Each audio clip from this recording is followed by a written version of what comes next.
Hey guys, good afternoon. एक बार फिर से आप सभी का स्वागत है आज की शानदार क्लास में। कंजंक्शन की क्लास आज से शुरू हो रही है। टोटल 3 क्लासेस कंजंक्शन पे मिलने वाली है, जिसमें से 2 क्लास हम कॉन्सेप्ट पढ़ेंगे और तीसरी क्लास जो होगी, इवन दूसरी क्लास में ही आधे के बाद हम लोग प्रैक्टिस शुरू करेंगे और तीसरी क्लास तो फुली डेडिकेटेड रहेगी कंजंक्शन पर प्रैक्टिस को लेकर। 100 प्लस क्वेश्चंस भी मैं आपको दूंगा प्रैक्टिस के लिए गाइस होमवर्क में, और हम लोग भी यहाँ पर डिस्कस करेंगे तो बहुत सारा कंटेंट होगा। मतलब कंजंक्शन की प्रॉब्लम एकदम छूमंतर करनी है अपने को, ठीक है। क्लास शुरू करते हैं। 10 सेकंड मुझे दे दो, बस ये पीपी बंद करा दो। बंद हो गया पीपी, ठीक है। सो गाइज, जो भी बच्चे फर्स्ट टाइम क्लास में हैं, मेरी प्रोफाइल को फॉलो करें। संदीप केसरवानी सर्च बॉक्स में डालेंगे तो सबसे पहले ही मिल जाएगी, ठीक है ना। नाम सर्च कीजिए, प्रोफाइल मिले, उसको फॉलो कीजिए। रेगुलर मेरी क्लासेस 3 टाइमिंग्स पे होती है। आप अभी इस क्लास को देख रहे हैं और सुबह से मैं ले चुका हूँ टोटल 3 क्लासेस। अभी अगली क्लास होगी इसके बाद 2 बजे यूट्यूब पे, राइट। सो चलिए शुरू करते हैं कंजंक्शन पार्ट। गाइस, देखो कंजंक्शन पे एक चीज हमें खास तौर पे ध्यान देने की जरूरत होती है कि आखिर कंजंक्शन का इस्तेमाल हम करते ही क्यों हैं। कंजंक्शन का इस्तेमाल हम करते ही क्यों है, क्यों करते हैं कंजंक्शन का इस्तेमाल। तो पहले तो ये जान लीजिए, ताकि आगे जब हम इसके बारे में काम करें या एरर्स फाइंड करने की कोशिश करें तो हमें समझ में आए, ठीक है ना। सो गाइस, कंजंक्शन एक कनेक्टर होता है, जोड़ने वाला होता है। ये जोड़ने वाला होता है। कंजंक्शन का एक सिंपल सा काम है कि इन्हीं दो चीजों को आपस में जोड़ देना। कोई भी दो चीजें हो सकती है। ये कोई भी दो चीजों में से हो सकते हैं। आपके 2 वर्ड्स दिए हो सेंटेंस में, दो शब्दों को जोड़ने की बात की जा रही है। हो सकता है दो क्लॉजेस दी हुई हो सेंटेंसेस में, दो क्लॉजेस को जोड़ने की बात की जा रही है। हो सकता है दो फ्रेजेस को जोड़ने की बात की जा रही है दोस्तों, या तो दो सेंटेंसेस को जोड़ने की बात की जा रही है।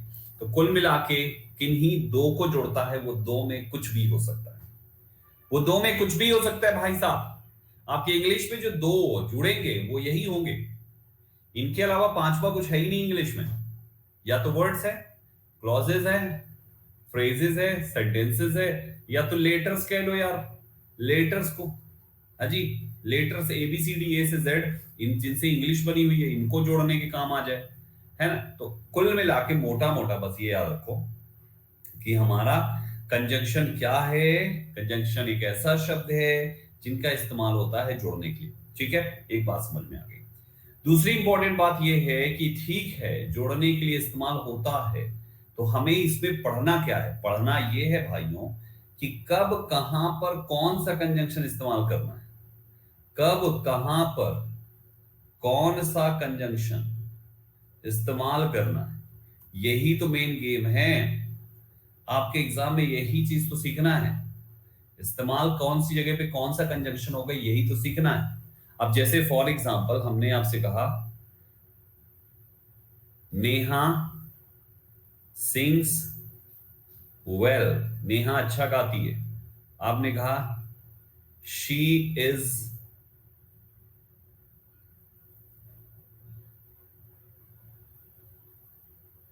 She also works hard, right everybody. ये दो सेंटेंसेस हमने लिए। हमें इन दो सेंटेंसेस को आपस में जोड़ना है। कुछ ऐसा करना है कि दोनों सेंटेंस एक हो जाए। तो अब क्या करें, कैसे करें, किधर से जोड़ें। तो हम सेंटेंस लिख सकते हैं यहां पर नेहा सिंग्स वेल, नेहा अच्छा गाती है। फिर दूसरा सेंटेंस है शी ऑल्सो वर्क्स हार्ड। तो हम यहां पर ये कह सकते हैं कि Neha sings well and works hard. हम ये कह सकते हैं ना, Neha sings well and works hard, यानी नेहा अच्छा गाती है और कठिन मेहनत करती है। नेहा के लिए हमने दो बात कह दी यहां पे। हम इसी सेंटेंस को ये भी कह सकते हैं, Neha not only sings well but also works hard. हम इस टाइप से भी कह सकते हैं, हमारा ये सेंटेंस भी सही है। तो यानी कि हमें ये बात समझना पड़ेगा यहां पे यार कि आखिर कहां पे कौन सा कंजंक्शन इस्तेमाल होगा। कंजंक्शन की लिस्ट बहुत लंबी चौड़ी है, मैं भी पूरा लेकर आया हूं अच्छे तरीके से। बहुत सारे कंजंक्शंस लेकर आया हूं, बहुत सारे एग्जांपल्स करेंगे हर एक पर यहाँ पे, और बहुत सारी प्रैक्टिस भी करेंगे। तो पहले आप कंजंक्शन को समझ लीजिए, कि कौन से कंजंक्शन का क्या अर्थ है, उसके अर्थ पर ही उसके इस्तेमाल का गेम छिपा होता है, जिसको आपको यहाँ पर इंप्लीमेंट करना है। ठीक है, तो आइए शुरू करते हैं फिर स्लाइड से कंजंक्शन पार्ट को, जहां पर आप ये सीखने वाले हैं कि कौन से कंजंक्शन कहां पर और कैसे इस्तेमाल होंगे। गाइस सबसे पहले आसान लेवल से शुरू करेंगे। सबसे पहला कंजंक्शन आपके पास है सो दैट। मैंने अभी एडोप कराया था, तो मैंने वहां पर आपको सो दैट के बारे में सिखाया है, जहां पर मैंने ये बताया है कि सो दैट का मतलब होता है इतना की। जैसे वो इतना कमजोर है कि वो टहल नहीं सकता, वो इतना इंटेलिजेंट है कि सेकंड आ नहीं सकता, वो इतनी चतुर है कि दूसरों के जाल में फंस नहीं सकती। समझ रहे हो? हिंदी में कोई भी इतना की का सेंस है, कभी भी आपको ऐसा बोलना पड़े, इतना की, इतना की, इतना की, ऐसा कभी भी बोलना पड़े, हमेशा याद रखें हमें वहां पर इस टाइप से इसको करना होता। सो गाइज यहां पर ये बात हमें ध्यान देने की जरूरत है। ठीक है, इतना की के सेंस में, तो जैसे एक एग्जांपल लिखा हमने, ही is so weak that he can not walk, है ना? वो इतना कमजोर है कि वो टहल नहीं सकता, वो इतना कमजोर है कि वो टहल नहीं सकता। सो दैट का पहला कॉन्सेप्ट, वो इतना कमजोर है कि वो टहल नहीं सकता, पहला इंपॉर्टेंट पॉइंट। आप इसी में कुछ और एग्जांपल बनाइए, ही is so weak that he can not walk में कुछ और एग्जांपल बताइए। वो इतना चतुर है कि उसको कोई बेवकूफ नहीं बना सकता। इसका ट्रांसलेशन क्या होगा?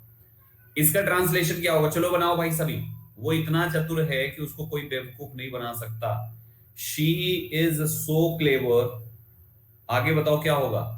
That none can, none can make him, sorry लड़की है, मेक हर फूल। वो इतनी चतुर है कि उसको कोई बेवकूफ नहीं बना सकता। हमने यहाँ पर she is so clever that none can make her fool, ये हमने एक सेंटेंस लिखा। वो इतना छोटा है, वो इतना छोटा है कि बाइक नहीं चला सकता, वो इतना छोटा है कि वो बाइक नहीं चला सकता। इसका ट्रांसलेशन क्या होगा? आप क्या ट्रांसलेट करोगे इसको? ही is so short, he is so short that he cannot he cannot ride a bicycle, bike ले लें, ride a bike, he cannot ride a bike। तो गाइस ये हमने सेंटेंस अगला ले लिया। तो इस बात को हमेशा याद रखना यार, हमेशा ऐसे याद रखना, जब हिंदी में आए कि वो इतना ये है कि ये नहीं हो सकता, तो वहां पर आपको सो दैट का इस्तेमाल करना होता है।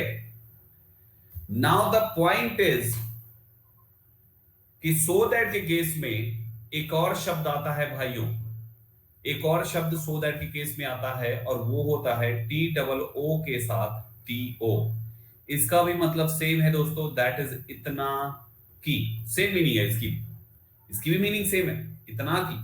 इसके पहले सो दैट किया हमने, उसकी भी मीनिंग सेम है, इतना की। तो दोनों में अंतर क्या है गाइस? अंतर ये है, आप ध्यान से सुनना, आपका सेंटेंस में टी डबल ओ और सो, ये दोनों शब्द एडजेक्टिव के पहले ही इस्तेमाल होते हैं। मतलब हमने अभी जहां जहां पे भी देखा है, उन दोनों जगहों पे जहां पे सो लिखा था आपने, वहां पे टी डबल ओ लिखा जा सकता है। फिर आप एक चीज नोटिस किया आपने कि सो के साथ कंजंक्शन दैट लिखा हुआ था, तो दैट के बाद हम एक सब्जेक्ट और एक हेल्पिंग वर्ब लिख रहे थे, फिर उसके बाद मेन ऑफ की फर्स्ट फॉर्म लिख रहे थे। लेकिन हमारा टी डबल ओ के साथ तो टीओ है, और टीओ के बाद केवल मेन ऑफ की फर्स्ट फॉर्म होती है। तो मेरे भाइयों एक नियम सुन लीजिए, ध्यान से सीख लीजिए कि हमारा जहां पर सो दैट से आपने सेंटेंस बनाया है, अगर आप सो को टी डबल ओ करते हो, तो भाई साहब जो दूसरा वाला इसका टीओ है, इसको मेन वर्ब के पहले तुमको लगाना पड़ेगा। ये तो हेल्पिंग वर्ब है, ये मेन वर्ब है, इसके पहले तुमको लगाना पड़ेगा। तो उसके पहले का ये तो हिस्सा आपको यहां से अलग करना पड़ेगा। तो हमारा यानी कि जहां पे तुम टीओ लिखोगे, उसके डायरेक्ट बाद सब्जेक्ट हेल्पिंग वर्ब को छोड़ दो, सीधा मेन वर्ब से शुरू करो और बात को कंप्लीट कर दो। ठीक, जैसे बैक साइड में आ जाओ, कुछ एग्जांपल्स यहां पर है। पहला सेंटेंस यहां लिखा हुआ है, he is so weak that he can not walk. अगर मैं चाहूं तो लिख सकता हूं, ही इज टू वीक। और फिर गाइस कंजंक्शन, भाई ये दैट तो सो के साथ का है, साइड करो। मैंने क्या बोला, सीधा मेन वर्ब पे टू लगेगा, तो टू वॉक हमने कर दिया, बाकी ही भी हटा दिया, हेल्पिंग वर्ब भी हटा दिया, नकारात्मक शब्द भी हटा दिया, सब हटा दिया। तो he is too weak to walk का मतलब हो गया वो इतना कमजोर है कि वॉक नहीं कर सकता है। दोनों की सेम टू सेम मीनिंग है, सेम मीनिंग है दोनों की। समझ में आया? दूसरा एग्जांपल मैंने दिया, शी सो क्लेवर, आप यहां पर ये भी कह सकते हो she is too clever, she is too clever. अब देखो तुम्हारा ये कंजंक्शन हटेगा, सब्जेक्ट हटेगा, हेल्पिंग वर्ब हटेगा, है ना। अब यहाँ पे ये तीन हट गया। अब क्या लिखोगे सीधा, मेक हर फूल। तो शी इज सो क्लेवर का हो गया she is too clever to make हर,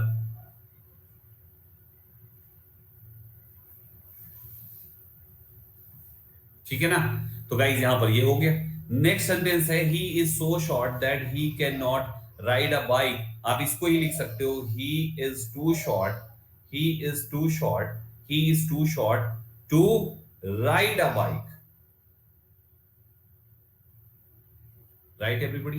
तो इस टाइप से हमें इस पॉइंट को याद रखना है। अच्छा एक चीज और, ऊपर वाले सेंटेंस पे थोड़ा सा एक चीज थोड़ा सा बदलाव हुआ है, थोड़ी सी एक मिस्टेक हुई है। ये जो सेंटेंस मैंने यहां पे ट्रांसफॉर्म किया, ये सेंटेंस एक्चुअली ग्रामेटिकली थोड़ा सा रॉन्ग कर दिया हमने। पता है क्या guys, T double O T O जो है, टी डबल ओ मतलब टू टू जो है, सो दैट को तभी रिप्लेस कर सकता है जब यहां का सब्जेक्ट और यहां का सब्जेक्ट सेम हो। जैसे यहां पे देखो, ये भी ही है और ये भी ही है। बैक साइड आ जाओ, यहां पर भी ही है और यहां पर भी ही है। जब सेम सब्जेक्ट होगा तभी रिप्लेस कर सकता है, अगर सेम सब्जेक्ट नहीं होगा तो T double O T O कभी भी नहीं आएगा। तो ये जो सेंटेंस मैंने ट्रांसफॉर्म किया ये गलत है, यानी इस टाइप से गलत है क्योंकि यहां पर शी है और यहां पर सब्जेक्ट नन है भाई साहब। तो पॉइंट क्या समझ में आया कि आप यहां पर फिर इसको कैसे बनाएंगे, फिर इसको कैसे बनाएंगे, she is so clever that none can make her fool. फिर इसको टी डबल ओ से कैसे बनाएंगे, तो आप इसको या तो ऐसे बना ले, शी इज टू क्लेवर, और दूसरा वाला पार्ट आगे का हिस्सा पैसिव ले लें, she is too clever to be made fool by anyone. She is too clever to be made fool by anyone. वो इतनी क्लेवर है कि उसको कोई भी बेवकूफ या वो किसी के द्वारा भी बेवकूफ नहीं बनाई जा सकती है। To be made a fool by anyone, समझे। तो गाइज ये कंस्ट्रक्शन तुम्हारा बन सकता है, लेकिन जब सब्जेक्ट सेम हो जाएगा, इधर भी शी हो इधर भी शी हो, तब तुम बना सकते हो वहां पे आराम से। क्लियर हुआ? सब्जेक्ट तो तभी हटाओगे जब एक सब्जेक्ट कॉमन हो जाएगा। यहां पर तो सब्जेक्ट ही अलग है, आपने तो इसका अस्तित्व ही खत्म कर दिया था। तो गाइज ये पार्ट हमें याद रखना है, टी डबल ओ भी आता है और सो भी आता है। ठीक, थोड़ा सा बैक साइड आते हैं, कंजंक्शन नेक्स्ट पे आते हैं। गाइस सो एज का इस्तेमाल हम इस्तेमाल करते हैं इतना जितना, जैसे he is not so rich as he appears to B.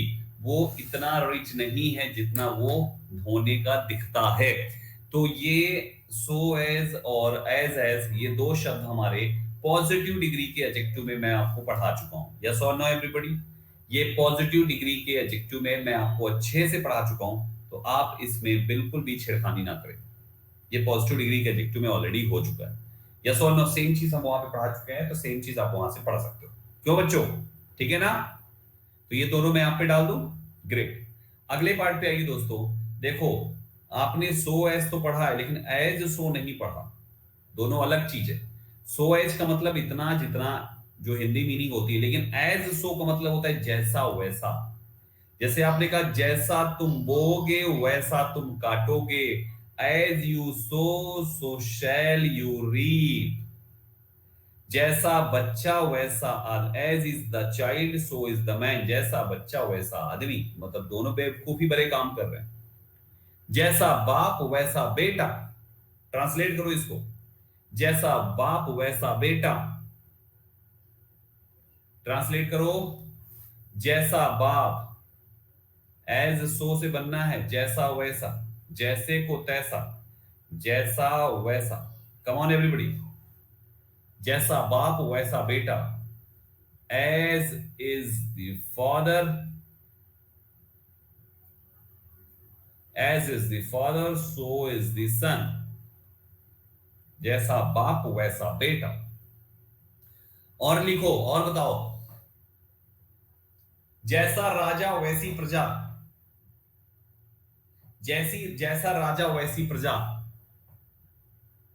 जैसा राजा वैसी प्रजा, इसका बनाओ, फटाफट बनाओ, फटाफट, सेम पैटर्न है।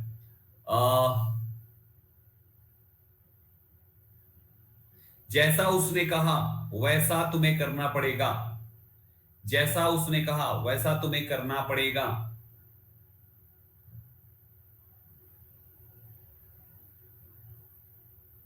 जैसा उसने कहा वैसा तुम्हें करना पड़ेगा।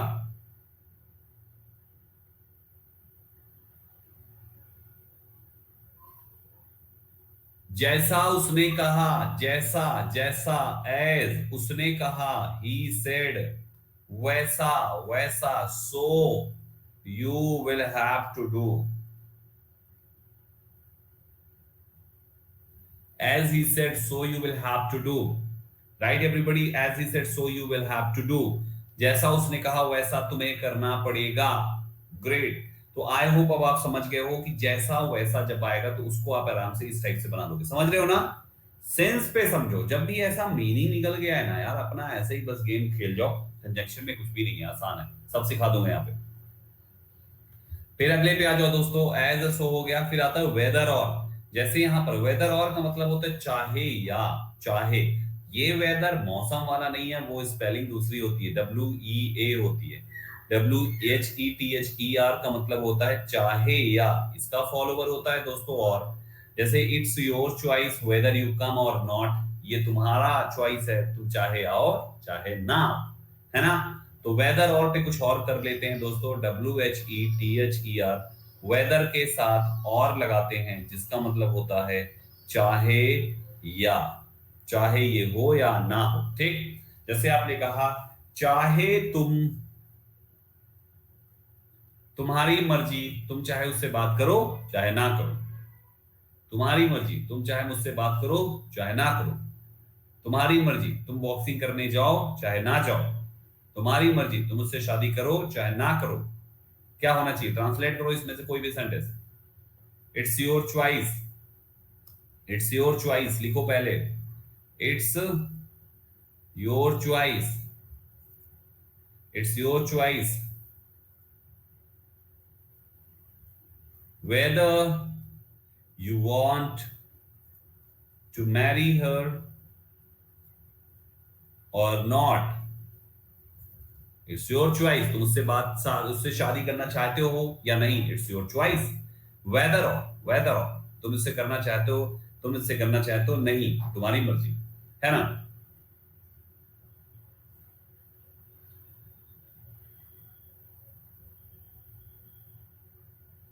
तुम चाहो तो इस कमरे में सो लो या उस कमरे में। तुम चाहो तो इस कमरे में सो लो या उस कमरे में। तुम चाहो तो नहीं, ठीक है ना? एक तो ये हो गया, तुम्हारा कुछ डिफरेंट भी बना लेते हैं, ठीक है ना? समझ गए ना? चाहे या, ऐसा कुछ सेंस हिंदी में आएगा। Right everybody? You sleep in this room or that, or not you sleep in this room or that one, in this room or that one, ये लिखोगे। और नॉट का मतलब है चाहे तुम इस कमरे में सो चाहे ना सो, ये होगा। और मैंने कहा इसमें सो चाहे उसमें, तो दो कमरा मेंशन करना पड़ेगा ना, तो इन this room or that one, इस टाइप से करके। तो गाइस इस टाइप से करके हमें बनाना होता है। मतलब वेदर और का मतलब चाहे या का सेंस होता है, जहां पे ऑप्शनल हो यार सीधा वहां पे मार दो चाहे या, बात खत्म। यहाँ पे वेदर और लगा दो, बस कितना सिंपल सा है। नेक्स्ट है गाइस आपका वेदर और के बाद TOO का हम लोग कर चुके हैं, ये वाला हो चुका है, तो इसमें बताने का कुछ है नहीं। अगले पे आ जाओ दोस्तों। फिर आता है no sooner than. No sooner than का मतलब होता है ज्यों ही त्यों ही। अभी ज्यों ही त्यों ही का मतलब क्या होता है? ज्यों ही त्यों ही, जैसे आपने कहा ज्यों ही बारिश शुरू हुई त्यों ही हम छत के नीचे खड़े हो गए। ज्यों ही बारिश शुरू हुई त्यों ही हम छत के नीचे खड़े हो गए। इस सेंटेंस में गाइस ज्यों ही त्यों ही का सेंस आया, क्या बनाएंगे आप? No sooner had I reached the station than the train left. ज्यों ही हम स्टेशन पहुंचे त्यों ही ट्रेन निकल गई। तो हिंदी में ज्यों ही त्यों ही आया यहाँ पे, ठीक। अब नो सूनर के साथ नियम क्या क्या है ये सीख लीजिए पहले। नो सूनर का पहला नियम है कि इसके साथ कंजंक्शन देन लगाना। देन है, देन मत लगाना, गलत हो जाएगा। दूसरा कंजंक्शन, दूसरा नियम, नो सूनर को जब कभी भी तुम सेंटेंस की शुरुआत में लिख रहे हो तो पहले हेल्पिंग वर्ब लिखा जाता है इसके बाद, और फिर लिखा जाता है सब्जेक्ट और तब आती है मेन वर्ब। आगे देन के बाद जो जैसी जरूरत पड़े वो तो वैसे करो, लेकिन यहां पर तुमको इन्वर्जन का रूल फॉलो करना पड़ेगा। इन्वर्जन एडवर्ब में पढ़ाया जा चुका है। तो नो सूनर के बाद इन्वर्जन आता है। क्यों आता है नो सूनर के बाद इन्वर्जन? क्योंकि मैं पढ़ा चुका हूं कि नकारात्मक शब्द किसी क्लॉज के पहले आएगा तो वो हमेशा इन्वर्जन ले लेगा। नो सूनर में नो लिखा हुआ है, इस वजह से अब ये आपका इन्वर्जन लेगा। सो मेरे भाइयों, मेरे बच्चों, यहाँ पे नो सूनर के बाद हेल्पिंग ऑफ पहले, सब्जेक्ट बाद में चाहिए। जूही गुप्ता, बिटिया गलत कर दी तुमने, ठीक है। जैसे आपने कहा जो ही मैंने अपना फोन चेंज किया, जो ही मैंने फोन खरीदा त्यों ही चोरी हो गया। जैसे ही मैंने फोन खरीदा वैसे ही चोरी हो गया। अच्छा, ज्यों ही या जैसे ही एक ही बात है, ठीक है ना। ज्यों ही या जैसे ही एक ही बात है, उसमें अंतर नहीं है। तो जैसे ही मैंने फोन खरीदा वैसे ही चोरी हो गया। क्या लिखोगे आप? नो सूनर, नो सूनर जैसे ही, no sooner did I buy a phone, no sooner did I buy a phone then it क्या चोरी हो गया, स्टोलन।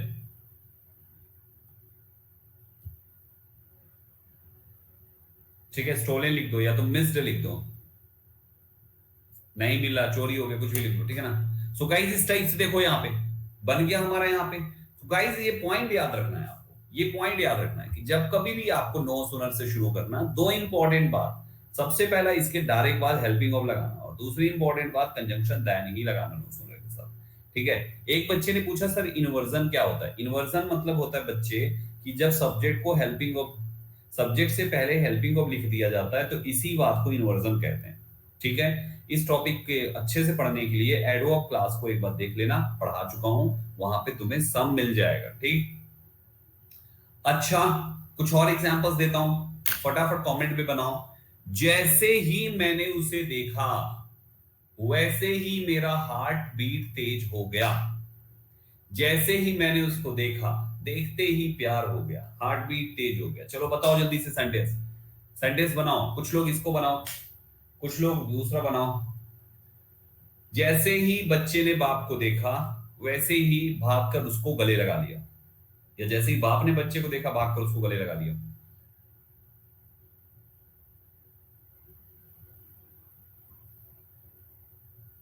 जो ही इंडिया पाकिस्तान का मैच शुरू हुआ बारिश शुरू हो गई। जैसे ही संदीप सर ने अपनी क्लास शुरू हुई करी, नेट चला गया।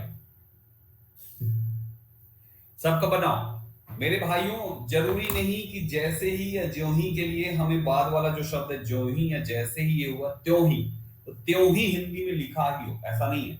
अगर ज्यों ही लिख गया तो त्यों ही अंडरस्टूड भी हो जाता है, ज्यों ही या जैसे ही। जैसे ही मैंने उसे देखा, देखते ही पहली नजर में कैसा जादू कर दिया, तेरा बन बैठा। गाना सुना है ना तुम लोगों ने? तो ये वही लॉजिक है, ये वही लॉजिक है, ये वही लॉजिक है।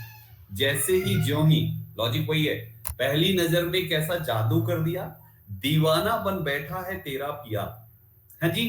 तो यहां पे गाइस ये वही था, पहली नजर में, इसका मतलब जैसे ही उसने उसको देखा तैसे ही उसको प्यार हो गया, है ना। क्या कॉन्सेप्ट बनेगा? No sooner, no sooner did I see you, जैसे ही मैंने तुम्हें देखा, then I fallen in love with you, तो ही मैं तुम्हारे प्यार में गिर गए।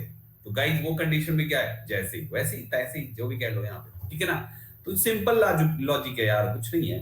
हर जगह पे भिड़ाओ, जहां पे भी ऐसा सेंस है बस वहीं पे गेम खेल जाओ, बात खत्म। और कुछ नहीं है। किसी दिन न्यूज, किसी दिन अपन लोग गाने का ट्रांसलेशन करेंगे, ठीक है, बहुत मजा आएगा, लेकिन पेड बैच में नहीं, स्पेशल क्लासेस पे लगाऊंगा मैं गाना ट्रांसलेशन, मजा आ जाएगा उस दिन।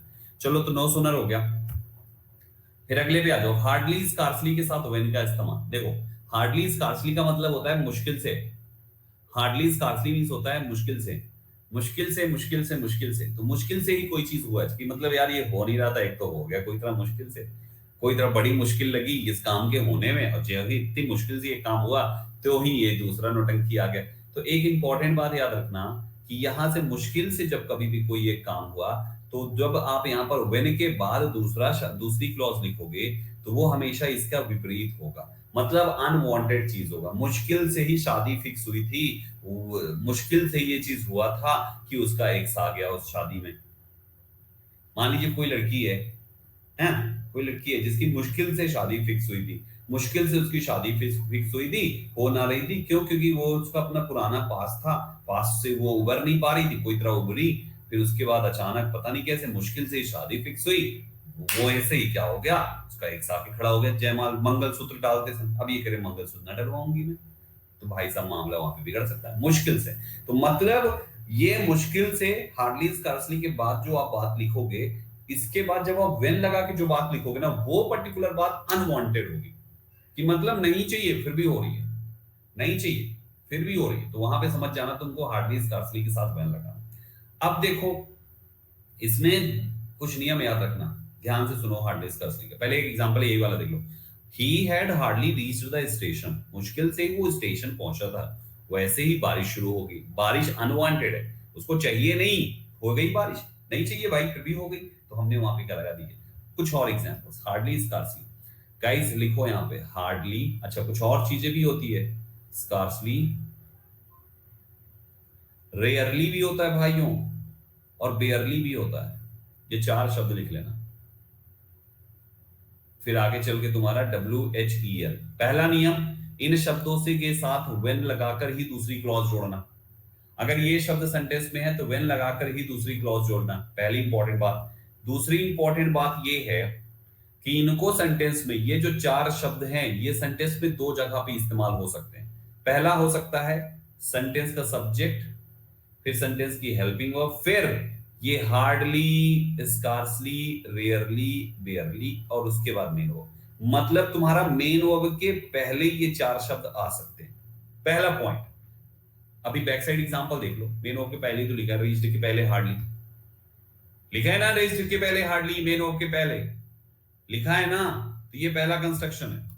दूसरा कंस्ट्रक्शन सुनो जो कि इंपॉर्टेंट है, दूसरा इंपॉर्टेंट है, दूसरा कंस्ट्रक्शन ये है कि ये सेंटेंस की शुरुआत भी कर सकते हैं हार्डली, स्कार्सली, रेयरली और बेयरली, और जब शुरुआत करेंगे तो सेमी नेगेटिव होने की वजह से इन्वर्जन के नियम को ये अप्लाई करवाएंगे।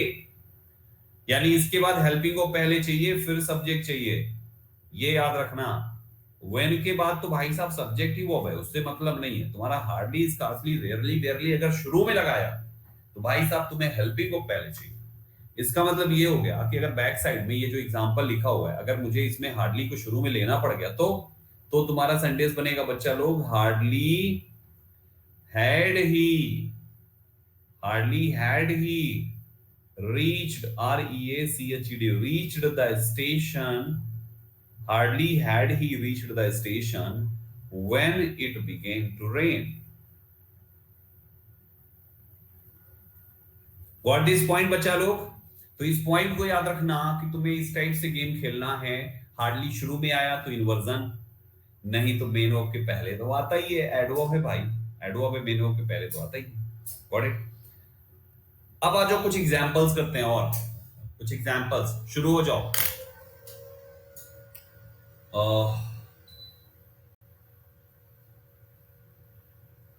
मुश्किल से ये कोरोना से रिकवर हुआ था, मुश्किल से ही ये कोरोना से रिकवर हुआ था कि फिर बीमार पड़ गया। ट्रांसलेशन, ट्रांसलेट करो इसको फटाफट। मुश्किल से ही ये कोरोना से रिकवर हुआ था, मुश्किल से ही ये कोरोना से रिकवर हुआ था, फिर बीमार पड़ गया, कि फिर बीमार पड़ गया। ठीक, क्या बनाओगे इस सेंटेंस को? हार्डली रिकवर हुआ था, रिकवर हुआ था, hardly had he got recovered, किससे? From corona, when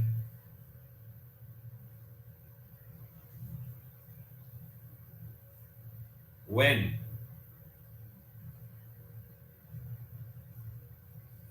he fell ill again,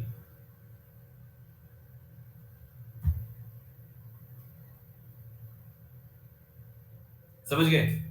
तो ये बन गया हमारा सेंटेंस। तो भाई साहब हमारा सेंटेंस इस टाइप से, हमारा सेंटेंस इस टाइप से हमने इस पे बनाया। दूसरा क्या बना सकते हो, ही को शुरुआत में लिख दो, ही had hardly got recovered, he had hardly got recovered. तो इस टाइप से गाइस हमारा ये भी बन सकता है, ठीक है ना। तो ऐसे करके सेंटेंस हम बना सकते हैं, हार्डली, स्कार्सली, रेयरली, वेयरली, इन सभी के साथ, इन चारों के साथ इस टाइप से बना सकते हैं। ज्यों ही क्रिकेट शुरू हुआ, ज्यों ही क्रिकेट शुरू हुआ, या मुश्किल से ही क्रिकेट शुरू हो पाया था, वैसे ही बारिश फिर चल गई, बारिश फिर हो गई। इसका ट्रांसलेशन क्या होगा, कमेंट में जल्दी जल्दी बताओ। मुश्किल से क्रिकेट शुरू हुआ था, अरे गॉट रिकवर्ड का मतलब हो गया कि वो खुद रिकवर हुआ है ना, इसलिए गॉट रिकवर्ड आएगा। सेल्डम के साथ ये कॉन्सेप्ट नहीं आता, सेल्डम वाला दूसरा लॉजिक है, उसको मैं अभी आगे दूसरे में बताऊंगा, ठीक है। तो गाइस यहाँ पे ये चीज इसलिए गॉट यहीं पे लगा बेटा, गॉट, क्योंकि ही ने ही पाया है रिकवरी, इसलिए ही गॉट रिकवर्ड, ठीक है ना। और गॉट है पॉजिटिव वर्ब, दैट्स व्हाई इसके बाद मेन वर्ब की थर्ड फॉर्म आएगी, इसलिए रिकवर्ड शब्द वहां पे लिखा हुआ है, ठीक है। मुश्किल से क्रिकेट शुरू हुआ, कोई तरह हमारा क्रिकेट शुरू हुआ, तो hardly had the cricket started when the train started again, ऐसे करके लिख सकते हो। The train, the rain began, ऐसे करके लिख सकते हो। द रेन स्टार्टेड, कुछ भी लिख लो ऐसे, जो भी मर्जी में मूव लगाओ, ठीक है। तो ये हमारा हार्डली स्कार्सली का हो गया। फिर आगे आ जाओ भाइयों, ईदर और, नीदर नॉर, जिसको आइदर और नाइदर नॉर भी पढ़ते हैं, कहां पे यूज होता है, बड़े ध्यान से सुनना। तीन शब्द एक साथ बताऊंगा, तीन कंजंक्शन का एक साथ रूल बताऊंगा। E I T H E R, either or, N E I T H E R, neither nor, और तीसरा है not only but also. Guys सबसे पहली और सबसे इंपॉर्टेंट बात, इसका मीनिंग होता है या तो, इसका मीनिंग होता है ना तो, इसकी मीनिंग होती है नॉट ओनली, ना केवल बल्कि भी, ना केवल बल्कि भी, ना केवल बल्कि भी, ठीक है। ये सबकी मीनिंग हो गई। अब देखो इनके रूल्स क्या हैं। सबसे पहला नियम ये है इन तीनों का, पहले तो इंडिविजुअल समझ लो। ईदर और का मतलब होता है या तो, या तो, या तो तुम या तो तुम्हारा भाई चोर हो, या तो तुम या तो तुम्हारा भाई चोर है, ईदर यू और योर ब्रदर इज थीफ, ठीक है ना। ना तो तुम ना तुम्हारी सिस्टर को कुकिंग आती है, neither you nor your sister knows how to cook food, या neither you nor your sister knows cooking, ना तो तुम ना तो तुम्हारी बहन को कुकिंग आती है। लिख लो यार, ये कुछ एग्जांपल जो दे रहा हूं मैं। Neither you nor your sister knows cooking, Suresh, ना केवल सुरेश बल्कि उसका पूरा खानदान इस क्राइम में शामिल है, ना केवल सुरेश बल्कि उसका पूरा खानदान, not only Suresh but also his whole family is involve in this crime. तो गाइस यहां पर भी क्या हो गया, नॉट ओनली बट ऑल्सो का हो गया। अब बात ये है संदीप सर, ये तो आपने एक एक एग्जांपल दे दिया, हाँ जरूरी है भाई, पहले मीनिंग के हिसाब से एग्जांपल तो समझो, एग्जांपल समझिए।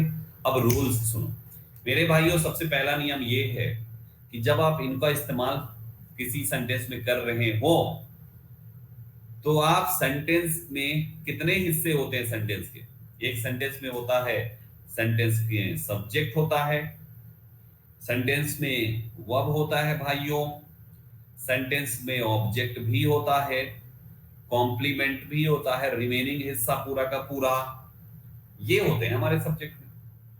सब्जेक्ट में, सेंटेंस में सब्जेक्ट होता है, वर्ब होता है, ऑब्जेक्ट होता है, कॉम्प्लीमेंट होता है, ये होता है।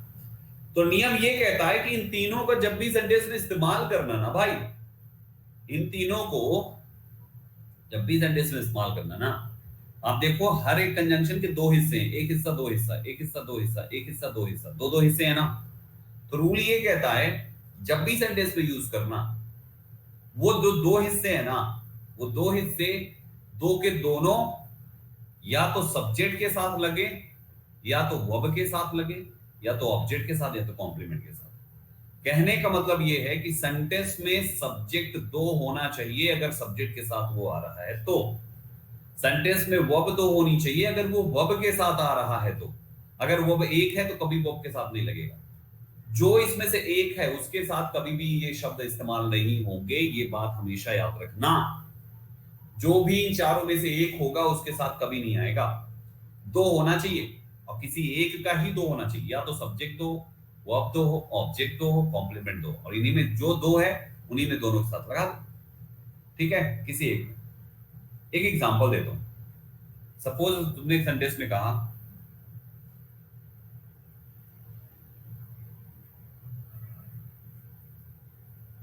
Neither Mukesh is smart nor clever. ठीक, ये सेंटेंस है। बताओ भाई एरर क्या है? चलो भाई एरर बताओ, एरर बताओ, बताओ। वन का है लिख रहे हो भाई? मैंने यहाँ पे कौन सा ऑप्शन दे रखा है वन लिख रहे हो? अब देखो, मैंने नियम क्या बताया, कोई भी चीज जिसके साथ भी होगा वो दो होना चाहिए।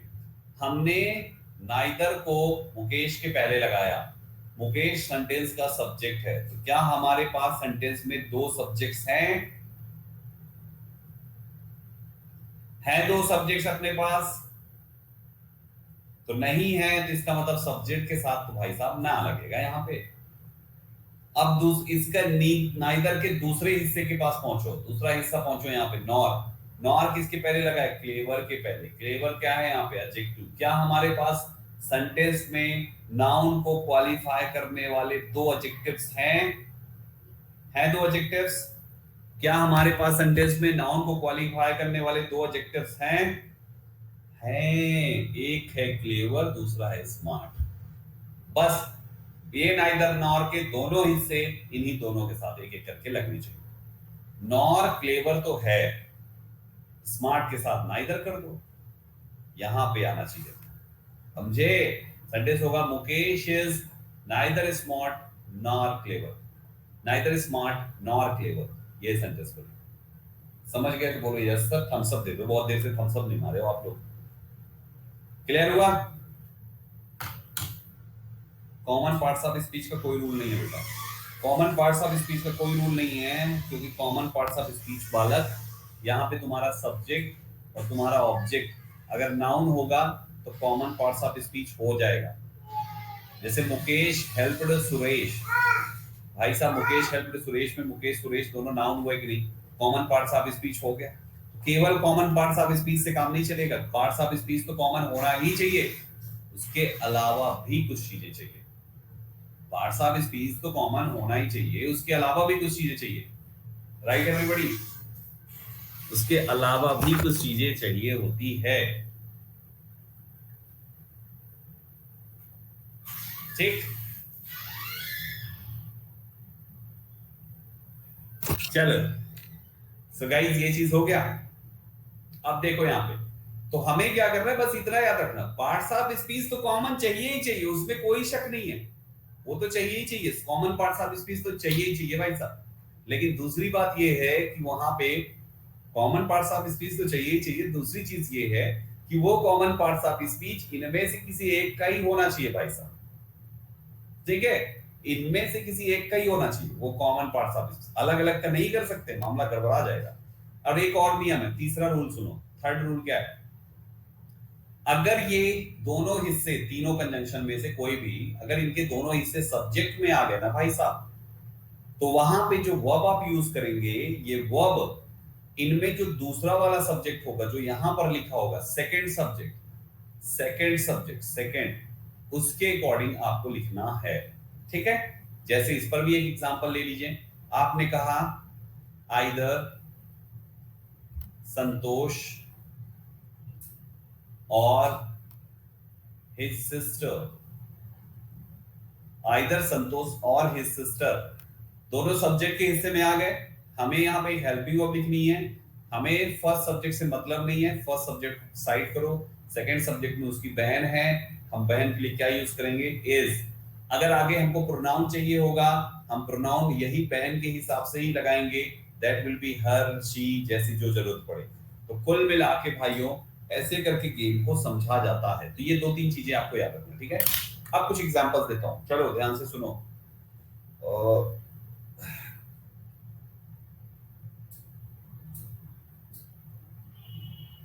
तुम या तो मिठाई खा सकते हो, या लड्डू।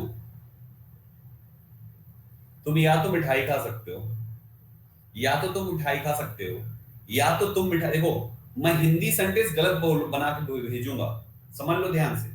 मैं हिंदी सेंटेंस गलत लिखूंगा, गलत बोलूंगा, लेकिन आपको उसका इंग्लिश ट्रांसलेशन सही देना है। या तो तुम मिठाई गलत खा सकते हो,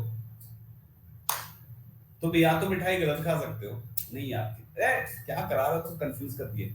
तुम या तो मिठाई, तुम या तो लड्डू खा सकते हो या पेड़े, तुम या तो लड्डू खा सकते हो या पेड़े, बताओ। तुम या तो लड्डू खा सकते हो या पेड़े। फंस गया मामला। दो कौन सी चीज है तुम्हारे पास पगलेटो, यू के साथ इधर क्यों लगा रहे हो? यू कैन ईट इधर लड्डू और पेड़ा। क्या कर रहे हो, समझो मामला यार। तुम्हारे पास दो कौन सी चीज है, ऑब्जेक्ट है ना, तो दोनों को ऑब्जेक्ट पे लेके जाओ। कहां एक यू के साथ सटा दिए? हाँ, यू कैन ईट इधर लड्डू और पेड़ा, यू कैन ईट इधर लड्डू और पेड़ा, यानी कि आपका इधर और का इस्तेमाल कहां पे होगा? ऑब्जेक्ट की जगह पे होना चाहिए ना। दूसरा एग्जांपल बताओ।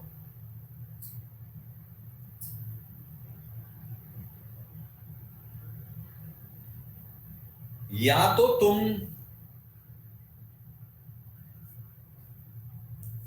नेहा से मिलने जाओ या उसके पापा से। तुम्हें या तो नेहा से मिलने जाना चाहिए या उसके पापा से, बताओ। तुम्हें या तो नेहा से मिलने जाना चाहिए या उसके पापा से। फिर गलत कर दिया बेटा प्रियांशी तुमने, मीट के पहले लिख दिया, मीट के पहले लिख दिया तुमने, गलत कर दिया। नेहा और प्रियांका, नेहा और उसके पापा ये दो है ना, तो मेन वर्ब के पहले काहे लगा दिया? You should meet either Neha or her father, you should go to meet either Neha or her father, ये होना चाहिए ना। हाँ या ना, बोलो हाँ। समझ में आ रहा है? एक दो और एग्जांपल।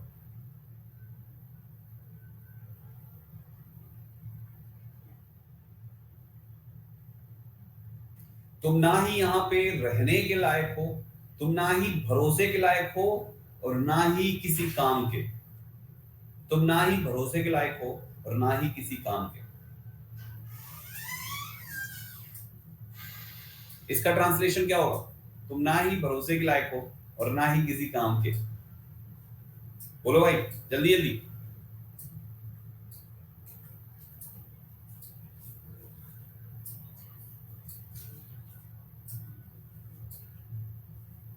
दो चीज के साथ लगाओ, भरोसे के लायक, किसी काम के। भरोसे के लायक एक हिस्सा ये ले लेगा, किसी काम के दूसरा हिस्सा ये ले लेगा, बात खत्म। ठीक है ना? ट्रस्ट वर्दी होता है, ट्रूथ वर्दी नहीं होता भाई, ट्रस्ट वर्दी नहीं होता। फिर नीदर यू कर दिया, फिर गलत सब। क्या कर रहे हो, दो चीज नहीं पहचान पा रहे हो तुम।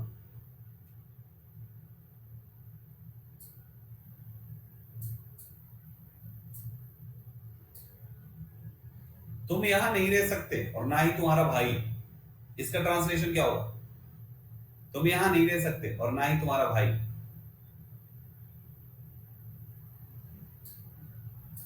तुम यहां नहीं रह सकते और ना ही तुम्हारा भाई।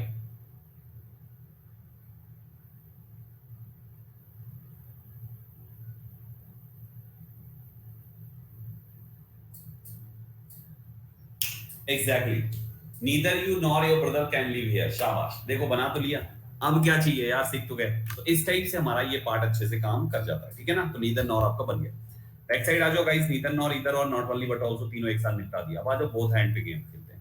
गाइस बोथ हैंड का गेम ये है कि बोथ हैंड जब कभी भी हम स्टार्ट कर, बोथ हैंड का जब कभी भी हम इस्तेमाल करते हैं, दो तीन चीजें यूज करना, दो तीन चीजें का ध्यान रखना। पहली चीज, बोथ के साथ एंड ही लगाना। एग्जाम में एज वेल एज लग के एरर आ चुकी है, एंड ही आना चाहिए अगर बोथ लग गया तो। दूसरी इंपॉर्टेंट बात, जब बोथ का मतलब होता है दोनों, तो दोनों का मतलब दो के लिए ही होना चाहिए, दो के लिए ही होना चाहिए। कभी कभी ऐसे लिख जाता है sentence, both Rajesh Suresh and Manoj. भैया जी बोथ लिखे हो तो तीन आदमी काहे लिख दिए?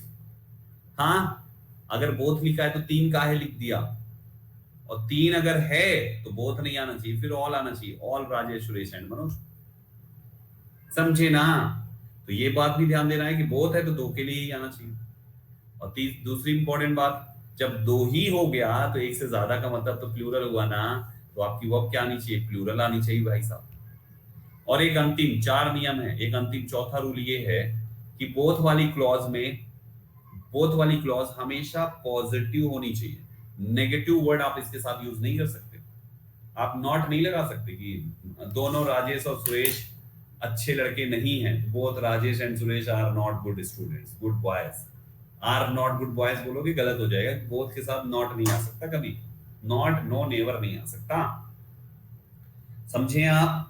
बोथ के साथ नॉट, नो, नेवर, तीन, ये जो जो कोई भी नकारात्मक शब्द नहीं आ सकता, बोथ के साथ नकारात्मक शब्द लग ही नहीं सकता, समझे। अब आ जाओ एग्जांपल्स देखते हैं। जैसे हमने कहा, अच्छा इसमें भी वही चीज है कि वही उन्हीं चार में से किसी एक के साथ ही बोथ और एंड, मतलब किसी एक के ही दो हिस्से होने चाहिए जिनके साथ आप बोथ एंड लगाने जा रहे हो, ये भी याद रखना, ठीक है। जैसे आपने कहा both Santosh and his parents, both Santosh and his parents live here, संतोष और उसके पेरेंट्स दोनों यहां रहते हैं, बिल्कुल सही है। बता रहे हैं अभी नेगेटिव के लिए, रुक जाओ अभी बता रहे कीर्ति, ठीक है ना। संतोष और उसके पेरेंट्स यहां रहते हैं, बिल्कुल सही है। अगर ये होता कि दोनों संतोष और उसके पेरेंट्स यहां नहीं रहते हैं तो फिर बोथ हैंड हटा के पता है क्या लगाते, फिर नीदर नॉर लिखते, NEITHER, neither Santosh nor his parents, neither Santosh nor his parents live here, ये सेंटेंस बनेगा। तो फिर हम वहां पे नीदर नॉर लगा देंगे क्योंकि दो के लिए ही है, दो के लिए नीदर नॉर भी आता है, दो के लिए हमें आप नीदर नॉर लगा देंगे, ठीक है ना। ये आंख में पता नहीं कुछ चला जाता है, जिसको निकालते कहते, फूक मार के ना, क्लास हो जाए फिर फूक मरवाता हूँ इसमें।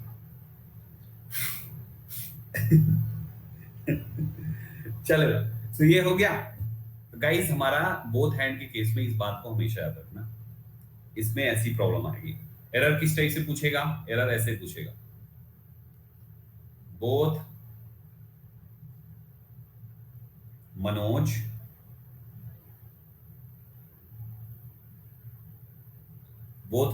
with his family as well as Sanjay with his students are going for picnic। चलो भाई इसमें एरर बताओ, सोचो और एरर बताओ। सिंपल से बोथ आया हुआ है, बोथ आया हुआ है तो भाई साहब एज वेल एज तो ना लगा सकते हैं हम यहाँ पे, तो यही हो गया गलत, केवल आना चाहिए क्या, ठीक है। ये पार्ट याद रखना बस, हो गया, और कुछ भी नहीं है इसमें, बोथ हैंड याद रखना है, हो गया। इतना आसान सा क्वेश्चन है, सोचो इतने आसान आसान से सवाल है ना। तो बोथ हैंड भी हो गया, बोथ हैंड हो गया। फिर आगे बढ़ो, नॉट ओनली बट ऑल्सो हो चुका है। सच दैट का इस्तेमाल होता है इतना की के सेंस में, जैसे आपने कहा वो इतना ईमानदार है कि उस पर कोई भी भरोसा कर सकता है, तो he is such a good man that all respect him, he is such an honest man, he is such an honest man that everyone trusts him, everyone have faith in him, कुछ भी कह सकते हो। तो इस such that का मतलब होता है कोई भी चीज जो इतना की है ना, इतना की के सेंस में है ना, मैं इतना भी बेवकूफ नहीं हूं कि इस बात को ना समझ पाऊं, मैं इतना भी बेवकूफ नहीं, आदमी ऐसे बोलता है ना, मुझे इतना भी उल्लू मत समझो, मैं इतना भी बेवकूफ नहीं हूं कि तुम्हारी बात को ना समझ पाऊं, मुझे पता है 2 × 2 = 7 होता है। मुझे इतना भी बेवकूफ मत पढ़ो, बेवकूफ समझो, इतना आसान सा सब मुझे आता है। बोले अच्छा बताओ, बोले हमें पता है, मुझे पता है 2 × 2 = 7। इसका ट्रांसलेशन क्या होगा, तो I am not such a fool boy, don't think I'm not such a fool boy, I'm not such a fool man that doesn't understand how to solve this sum। ऐसे करके सेंटेंस बना सकते हो। So guys यहाँ पे हमारा sentence हो गया 2 × 2 = 7। तो ये बन गया हमारा सच दैट। इतना की किस सेंस में आता है? ऑल्दो एंड दो के साथ एट आता है कॉन्ट्रास्ट के केस में। कॉन्ट्रास्ट का मतलब समझते हो? कॉन्ट्रास्ट का मतलब समझते हो? कॉन्ट्रास्ट का मतलब होता है बिल्कुल से विरोधात्मक। विरोधात्मक आदमी हो जाए, विरोधात्मक, कि एक आदमी जिसके पैर नहीं है लेकिन रेस जीत जाए। पैर नहीं है, रेस जीत जाए, कॉन्ट्रास्ट हुआ। जेब में पैसे नहीं है लेकिन किसी दूसरे का पर्स पाया तो उसको लौटाने चला गया, कॉन्ट्रास्ट हुआ। बहुत है पैसे, पैसे हैं, बहुत पैसे पैसे हैं, लेकिन वेटर से ₹2 के लिए लड़ाई कर लिया उसने। बोला टॉफी कह लौटा है, ₹2 पैसा दो, हमारा रुपया दो, ₹2, हमका टॉफी ना चाहिए। अभी हम तुम्हार खाना के लिए लाई के टॉफी 2 डब्बा पलट देते तो मनते तुम ना ही ना, तो हमारा रुपया के बदले रुपया दो। क्या कर रहा है? लड़ाई कर रहा है। बहुत पैसे वाला है, अरबपति है, लेकिन ₹2 के लिए लड़ाई कर रहा है। कॉन्ट्रास्ट हुआ। किसी भी जगह पर आपको जब भी कॉन्ट्रास्ट नजर आए, सीधा वहां पे दो ऑल दो, कोई में से कोई भी, इसके साथ या तो एट या तो कॉमा, या तो एट या तो कॉमा, और कुछ भी नहीं। समझे? तो आपने क्या बनाया यहां पे कि ऑल्दो ही इज लेम, लेम मतलब होता है लंगड़ा, ऑल्दो ही इज लेम, वो लंगड़ा है, at he won the match, he has won the match, उसने match, he has won the race, यार मैच बोल रहा हूं मैं, रेस जीत लिया उसने। ऑल्दो ही इज रिच, वो बहुत पैसे वाला है, although he is rich, yet he is miser, although he is poor, yet he is very honest। समझ पा रहे हो? तो although और yet का मतलब क्या है भाई साहब? कॉन्ट्रास्ट, अपोजिट, एकदम अपोजिट। ये अपोजिट वाला जब गेम होगा ना भाई साहब, वहां पे कॉन्ट्रास्ट केस में although it लगा देना, मामला सेट हो जाएगा। सिंपल से। वेयर मतलब ना जानते कहां होता है, वेयर का मतलब जब सवाल पूछता है तो कहां है इसका मतलब, और जब कंजंक्शन बोलता है तो जहां, जो कहां है वो जहां हो जाता है, काका जाजा हो जाता है, काका काका काका काका। हर WH वर्ड जो का से शुरू होता है कंजंक्शन बनता है तो उसी के काम का जा हो जाता है। जैसे कहां का जहां, कब का जब, है ना, कौन का जॉन। समझे? तो ये सारी बात है। अब देखो जैसे I know where you live, दूसरी इंपॉर्टेंट बात WH वर्ड से संबंधित ये है कि WH वर्ड जब सेंटेंस के बीच में लिखोगे ना तो सब्जेक्ट पहले और वर्ब बाद में लिखना। असर्टिव कंस्ट्रक्शन आता है इनवर्जन नहीं। और जब सेंटेंस शुरू में होता ना तो ये जो वेयर यू लिव लिखा है ना भाई साहब, ये होता तुम्हारा where do you live. Where do you live में ये जो तुम्हारा वेयर है ये कंजंक्शन नहीं, ये तुम्हारा इंटरोगेटिव एडवर्ब है, कंजंक्शन नहीं है। कंजंक्शन जब बीच में आएगा सब, तो जब शुरू में आएगा WH वर्ड तो डायरेक्ट बात हेल्पिंग हो, जब बीच में आएगा तो डायरेक्ट बात सब्जेक्ट। फिर हो गया मामला से।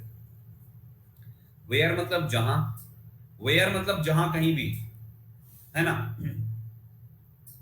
गाना सुना होगा आप लोगों ने, तू धरती पे चाहे जहां भी रहेगी, तो धरती पे चाहे जहां भी रहेगी मैं तुझे तेरी खुशबू से पहचान लूंगा।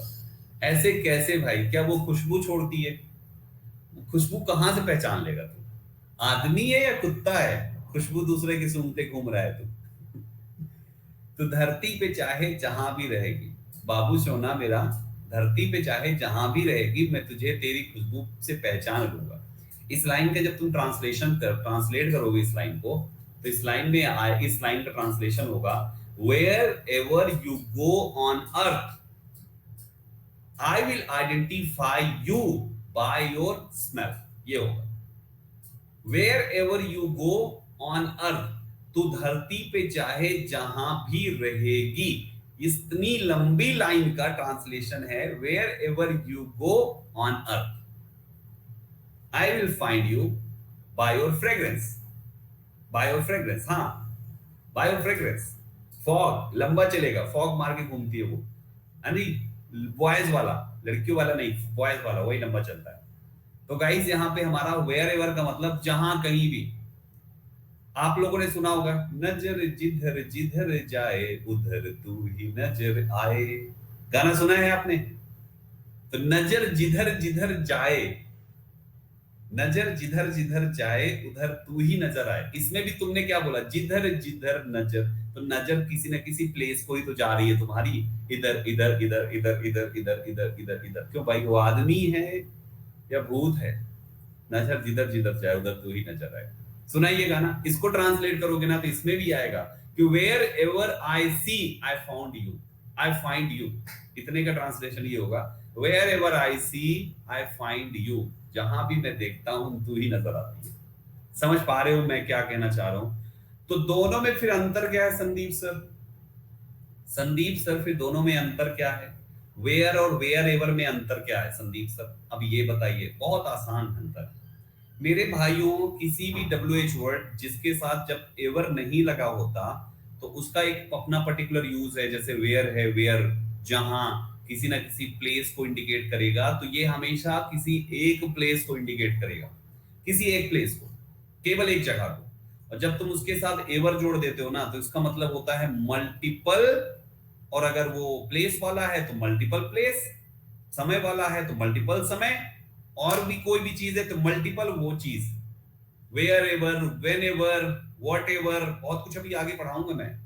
तो गाइस, वेयर का मतलब एक प्लेस और वेयर एवर का मतलब बहुत सारे places. I know where you live, कहां रहते हो तुम? I know where you live का मतलब है मैं जानता हूं जहां तुम रहते हो, तो जहां तुम रहते हो वो एक ही जगह है। और अगर तुम बहुत जगह रहते हो, कभी रामलाल की दुकान पे, कभी घनश्याम की दुकान पे, कभी पान वाले की दुकान पे, कभी गन्ना छीलते हो तुम बैठ के, कभी जो है मौसम्मी छीलते हो ताकि एक गिलास जूस मिल जाए। हाँ जी, कभी तुम बोरी उतरवाते हो, कभी तुम बालू भरवाते हो। अगर ये सारा काम करते हो तो इसका मतलब तुम एक जगह नहीं, तुम बहुत जगह पाए जाते हो। भगवान के बाद सेकंड नंबर तुम्हारा है, ईश्वर के बाद, क्योंकि ईश्वर कण कण में पाया जाता है। कण कण के बाद जो दूसरे नंबर पे पाया जाता है वो तुम हो। अब इसमें तुम एक जगह नहीं मल्टीपल जगह पाए जाते हो, तो हम सेंटेंस में वेयर एवर बोलेंगे। आप सेंटेंस लिखना पड़ेगा, I know wherever you live throughout the day. I know, जहां कहीं भी तुम रहते हो पूरे दिन, आई नो मुझे पता है। Are you getting my point? बोलो यस सर या नो सर, कुछ बोलो। हर्ष तो जूही के पीछे पड़ा हुआ है, ये लड़का अपनी सेटिंग में लगा। बेटा पढ़ाई कर ले भाई, तू पढ़ाई कर ले, पढ़ाई कर ले भाई, ऐसे मत कर। अनअकैडमी ने अभी एक सीरीज निकाली है, देखिए आप लोगों ने, बहुत ही प्यारी सीरीज है। क्या नाम है उसका? सीरीज का क्या नाम है? देखिए किसी ने नहीं देखी? एस्पायरेंट्स वाली सीरीज, एग्जैक्टली। एस्पायरेंट्स की सीरीज में एक एक पार्ट है जिसमें एक बहुत अच्छी चीज दिखा है, पता है क्या? एक कोचिंग में IAS की प्रिपरेशन बहुत सारे लोग कर रहे थे। लड़का लड़की दोस्त बने सुनना ध्यान से, और ये सच्चाई है, देख लेना, रोंगटे खड़े हो जाएंगे। लड़का लड़की दोस्त बने, प्रिपरेशन चालू है। लड़का लड़की दोस्त बने, प्रिपरेशन चालू है। एग्जाम आया, लड़की सिलेक्ट हो गई, लड़का रह गया। लड़की सिलेक्ट, लड़की ज्वाइन कर गई।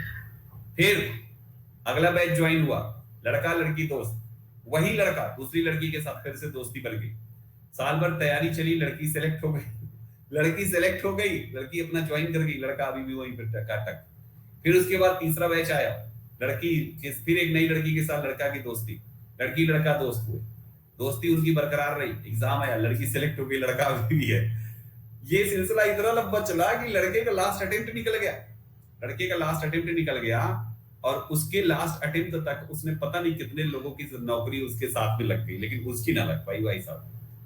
मामला क्या है ये मामला सत्य है भाई साहब। लड़के लड़कियों के साथ यही होता है कि अगर दोस्त बने, उन्हें पता है कि उनको अपना करियर बनाना है। लड़कों को, इन गधों को, उनको लगता है कि हमारे पापा हमारे लिए बैठे हैं। पापा जब पिच्छू पे लात मारते हैं ना, तब समझ में आता है भाई साहब प्लीज सुधर जाओ, अभी भी कह रहा हूँ, पिच्छू पे लात पड़ेगी तब समझ में आएगा। इसलिए कहते हैं भैया, उनको पता है कि मुझे अपना करियर बनाना है। बहुत ही सिंसियर होती है इस मामले में, लड़कियां बहुत समझदार होती है। वो हर प्रकार के रिलेशन में रहेंगी, उसका दिक्कत नहीं है, लेकिन उनको करियर से कॉम्प्रोमाइज कभी नहीं करती। ये मैंने देखा है, ये बहुत अच्छी बात है और होना भी चाहिए।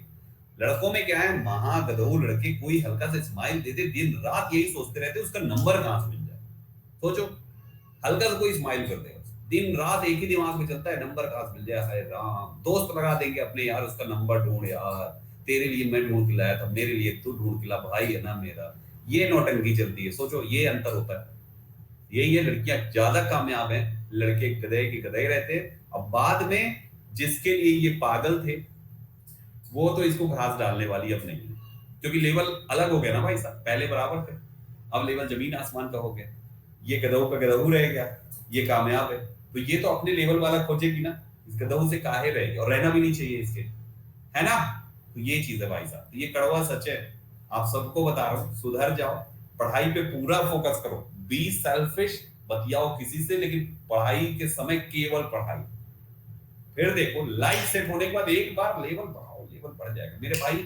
समुद्र में जब कभी भी पानी का लेवल बढ़ता है तो ऐसे कोना नहीं उठ जाता, किसी एक जगह पे बढ़ता है तो दूसरा अपने आप बढ़ जाएगा मेरे भाई। आपका लेवल अभी अगर ये है तो आपकी पूरा समाज में आपका सब जगह लेवल यही है, आपके दोस्त भी यही लेवल के बन रहे होंगे। जब आपका लेवल बढ़ेगा, आपका ओहदा बढ़ेगा, तो सब जगह बढ़ता चला जाएगा, फिर ऊपर बढ़ेगा तो फिर सब जगह बढ़ता चला जाएगा। अपना लेवल बढ़ाने पे फोकस करो, बाकी सब बढ़ जाएगा मेरे भाई। संभाल नहीं पाओगे, इतना ज्यादा चीजें तुम्हारे पास होगी, संभाल नहीं पाओगे। ये बात याद रखिए, संभाल नहीं पाओगे, इतना सब कुछ होगा तुम्हारे पास, सब कुछ। रिस्पेक्ट मतलब इतना ज्यादा होगा कि तुम्हें ऐसा लगेगा कि हर रोज दिवाली मनाओ, हर रोज पटाखे फोड़ो। केवल कंसंट्रेशन पढ़ाई पे कर, केवल कंसंट्रेशन, लिटरली कहते हो, केवल पूरा फोकस लगा दो। तुम इसको बढ़ाओ ना यार, तुम क्या कर रहे हो, तुम अपना पानी का लेवल घटा रहे हो यार। एक समय ऐसा आएगा कि मेढक मछली दिखेंगी तुम्हारे उसमें, बस मेढक कूदते दिखेंगे और गंदगी करते हुए वहां पर जो है दूसरे जानवर दिखेंगे। भाई लेवल बढ़ा, समुद्र बन समुद्र। तू कहां नदी नदी बना के माँ बाप ने पैदा किया, तू तालाब घुसा जा रहा है, तालाब से तू गली का नाला बना चला जा रहा है। यार मत करिए, सब गलत, गलत कुछ भी नहीं है, लेकिन समय के हिसाब से जो जिस समय जरूरत है वो चीज करें। समझ में आ रहा है ना बच्चा लोग। और ये हर किसी के लिए कह रहा हूं, ये केवल बॉयज को नहीं, बॉय के लिए नहीं है। किसी एक बच्चे का हर्ष का नाम लेके मैंने कहा जरूर है, लेकिन केवल हर्ष की कहानी नहीं है। यहाँ पे बैठे हुए हर लड़के और हर लड़की के लिए है, जिसको ये चीज, जिसको अपने फ्यूचर से प्यार है। That's it. हर किसी को फॉलो करना चाहिए, ठीक है ना। कुछ भी करो, बी सेल्फिश। लाइफ को लेवल बढ़ाने पे लगा दो, पूरी जिंदगी नहीं लगती, मुश्किल से 1 से 2 साल, 1 या 2, 1 से 2 साल मैक्सिमम। इसके बाद अपनी आगे की 70 साल ऐश से बिताना जैसे चाहते हो। 80-90 तो अपन जीवे करेंगे, इससे कम क्या। 70 साल आगे की ऐश से बिताना जैसे चाहते हो। अभी ऐश से बिता लिया तो 70 साल कॉम्प्रोमाइज से बिताना पड़ जाएगा। Be selfish. मैं हमेशा कहता हूं स्टूडेंट को, बी सेल्फिश। सब कुछ भुला के केवल पढ़ाई, जिससे पढ़ाई से फायदा हो, जिससे बात करने पे आपको आपकी पढ़ाई में फायदा हो, उससे बात करो। अदरवाइज वैसे भी कोरोना है, कोई जल्दी पूछ नहीं रहा है, तुम जबरदस्ती घुसे जा रहे हो। समझ गया ना।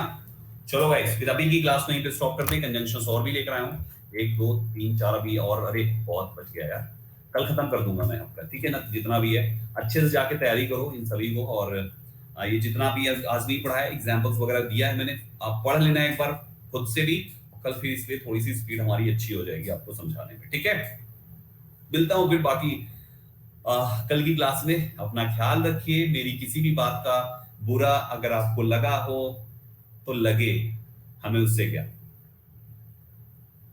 ये मत सोचो कि माफ कर देना, ऐसा बोलने वाले हैं संदीप सर। अगर आपको मेरी किसी भी बात का बुरा लगा हो तो यही मैं चाहता हूं कि आपको बुरा लगे, ताकि बुद्धि तो खुले कम से कम। सच्चाई बोलता हूं जो कि कड़वी होती है भाई साहब, समझ गए ना। हर बुढ़ापे में कैसा तकलीफ होती है, उसको अनुभव करने के लिए बुढ़े होने की जरूरत नहीं है भाई साहब। संभलने का वक्त नहीं मिलेगा। बुढ़ापे में कैसी तकलीफ होती है उसको महसूस करना है तो किसी बुढ़े के पास बैठ जाओ, बैठ जाओ। एहसास हो जाएगा बैठे बैठे ही। और जब एहसास हो जाए ना, तो वो गलतियां मत करना जो उस बुढ़े आदमी ने कर रखी। समझ रहे हो ना। फेल होने का दर्द क्या होता है, किसी फेलियर के पास बैठ जाओ, महसूस कर लो। महसूस हो जाए ना भाई साहब, फिर वो गलतियां मत करो जो उसने कर रखी है। समझ रहे हैं ना। क्या कैसा महसूस होता है, उसके लिए वो चीज पाने की जरूरत नहीं है। किसी की गलतियों से सीखना समझदारी है। गलतियां पता होने के बाद रिपीट करना बेवकूफी नहीं। ये बेवकूफी नहीं है, कोई इंसान बेवकूफ है, ये इसको बेवकूफी नहीं कहेंगे। ये तो छोटा शब्द हो गया। इंसान बेवकूफ है, पता है गलती है फिर भी दोहरा रहा है, तो इंसान बेवकूफी नहीं कर रहा, इंसान खुद बेवकूफ है। फिर उसके लिए मैं केवल एक ही चीज कहता हूँ, गॉड ब्लेस यू। उसको पढ़ाई की नहीं, दुआओं की जरूरत है, आशीर्वाद की जरूरत है। और मैं समझता हूँ मेरा यहाँ पर एक भी ऐसा बच्चा नहीं है जिसको इस टाइप की चीजों की जरूरत पड़े। एक सिंगल बच्चा नहीं है, एक सिंगल बच्चा यहाँ पे ऐसा नहीं है। मुझे पता है कि आप सब लोग डिजर्व करते हो। छोटी मोटी चीजें होती है, जब नदी बहती है ना तो खरपतवार थोड़े थोड़े आ जाते हैं यार, है ना। पेड़ के नीचे अगर तालाब है तो पत्तियां अपने आप गिर जाती है, उस तालाब में स्विमिंग पूल है तो पत्तियां गिर जाती है। हमारा आपका काम क्या है यार, एक जाली उठाना है और पत्तियों को साफ करके फेंकना है, ना कि उस पत्तियों में कूद कर उसी में यूं यूं मारे रहना है। नहीं, जाली डालो, पत्तियां साइड करो, फोकस। सफाई करना हमारा आपका काम है। गंदगी तो रहेगी ही रहेगी कुछ ना कुछ हमारे दिमाग में, हमारे समय के साथ, लेकिन आपका काम क्या है वो आपको पता होना चाहिए। समझ रहे हो ना। हर बच्चे के लिए कह रहा हूं, बॉयज गर्ल्स सभी के लिए कह रहा हूं, इस बात को याद रखिएगा। मैं हमेशा कहता हूं इस बात को, आज फिर कह रहा हूं, बार बार कहता हूं और आगे भी कहूंगा, बी सेल्फिश। कामयाब वही है जो थोड़ा सा मतलबी है भाई साहब। समझ रहे हैं ना। ये शुद्ध भाषा हम लोग कहते हैं अरे यार कितना मतलबी आदमी है। याद रखो, अगर लोग तुमको ये लाइन नहीं बोल रहे हैं तो तुम्हारी तैयारी गलत तरीके से चल रही है। दो चीजें जिंदगी में लोगों को बोलने शुरू कर देना चाहिए जब आप किसी चीज की तैयारी कर, जब किसी चीज, कोई सपना तुम्हारा हो ना, कोई मकसद को पाना हो, तो दो चीज तुमको लोग बोलना शुरू कर दें। अरे यार पगला गए हो क्या, इतना लगे रहोगे तो पगला जाओगे। ये पहली लाइन तुमको लोग बोलना शुरू करनी चाहिए। और दूसरा लाइन, यार तुम तो बहुत मतलबी हो, अपने सिवा किसी को सोचते नहीं हो। जब ये दो लाइन आदमी बोले, तुम्हारे चेहरे पे मुस्कुराहट आनी चाहिए, क्योंकि तुम अपने मकसद के बिल्कुल करीब हो, एकदम करीब हो भाई। ये तुमको सत्य वचन बता रहा हूं, बिल्कुल सत्य वचन बता रहा हूं, एकदम सही, यही चीज होता ही है। लोग ये लाइन तुमको दो तब तक नहीं बोलेंगे जब तक तुम उनके साथ बिल्कुल वैसे ही रहोगे जैसे तुम अभी तक हो। तुम उनको वैसे ही टाइम देते रहोगे जैसे तुम अभी भी देते आ रहे हो, कभी नहीं बोलेंगे। जब लोग नहीं बोलेंगे तो कामयाबी ढिंगू ना मिलेगी तुमको। लोग ये दो चीज बोलना शुरू कर देने चाहिए कि यार तुम तो एकदम ऐसे, इतना मत करो, इतना मत पढ़ाई करो, इतना मत ये करो, नहीं पगला जाओ। ये बोलना शुरू कर दे, समझ जाओ एकदम सही ट्रैक पे, स्माइल मार देना। दूसरा, यार तुम तो मतलबी हो यार, लड़की हो या लड़का, यार लड़कियां आपस में, यार यार तू तो एकदम मतलबी हो गई है। हाँ, गोलगप्पे तक के लिए तेरे पास टाइम नहीं है कि चल के मेरे साथ गोलगप्पे खा ले। समझ जाना, बिल्कुल सही ट्रैक पे हो। जब वो बुलाए ऐसे बोलना शुरू करो। उसके लिए उसके पापा खोज के कोई अच्छा सा बैंक बैलेंस वाला एटीएम ढूंढ देंगे। आप अगर चाहते हो कि आप अपना एटीएम खुद से, आप किसी के एटीएम बनो, तो भाई साहब आपको तो मेहनत करनी पड़ेगी। समझ पा रहे हो ना, अंतर समझ पा रहे हो ना। आप अगर चाहते हो आप किसी के एटीएम बनो, जान लगा दो यार, जिंदगी भर प्राउड रहेगा। और अगर आपको एटीएम चाहिए तो ओके, वो तो हर माँ बाप अच्छा खोज के ला ही देते हैं, लेकिन उसके बाद एटीएम दूसरा जब होता है तो जिंदगी उतनी मजेदार नहीं होती। एटीएम जब आप खुद होंगे, जिंदगी बहुत खूबसूरत होगी। ठीक है, चलो आप सब लोग वो सब डिजर्व करते हो जो आप लोगों की ख्वाहिश है। मेरी हमेशा ऊपर वाले से प्रार्थना है कि आपको वो सब कुछ मिले जो आप लोगों ने चाहा है। स्विमिंग पूल की गिरी हुई पत्तियां आप लोग साफ कर सको, पत्तियों की पहचान आपको हो सके, ऊपर वाला ऐसी बुद्धि आपको हमेशा देके रखे। मिलता हूं कल की क्लास में। God bless you.